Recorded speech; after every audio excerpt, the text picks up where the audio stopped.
ফোনে থাকা যে কোনো অ্যাপস আপনি কিভাবে লক করতে পারবেন।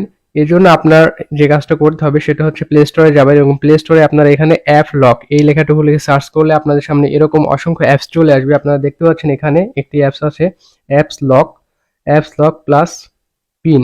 এই অ্যাপসটা আপনারা এখান থেকে ইনস্টল করে নেবেন। তো ইনস্টল করে নেওয়ার পরে ওপেন করবেন। ওপেন করলে আপনাদের সামনে এরকম একটি ইন্টারফেস দেখাবে।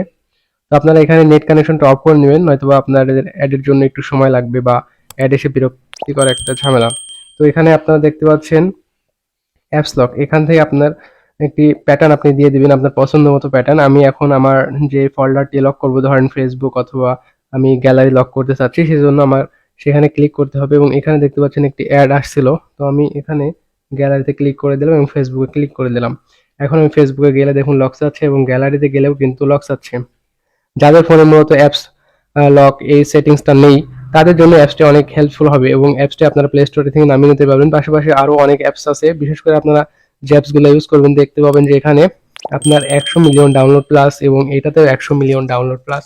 এই অ্যাপসটি সহজে আপনারা ইউজ করে এই সমস্যার সমাধান পেতে পারেন এবং আপনার প্রয়োজনীয় ফাইলগুলো এখান থেকে হাইড করে রাখতে পারবেন এবং আপনার প্রয়োজনীয় অ্যাপসগুলো আপনি এখান থেকে লক করে রাখতে পারবেন। এবং এখানে আপনার সুবিধা হচ্ছে পিন লক অথবা প্যাটার্ন দুইয়ের মাধ্যমে আপনারা কিন্তু লক দিতে পারবেন এবং যাদের ফোনে ফিঙ্গার আছে তার ফিঙ্গারের মাধ্যমে কিন্তু অ্যাপ লকটিতে কাজ করাতে পারবেন। তো এটাই ছিল মূলত আজকে ভিডিওটা যদি ভালো লাগে অবশ্যই লাইক কমেন্ট শেয়ার করবেন। ধন্যবাদ সবাইকে, ভালো থাকুন, সুস্থ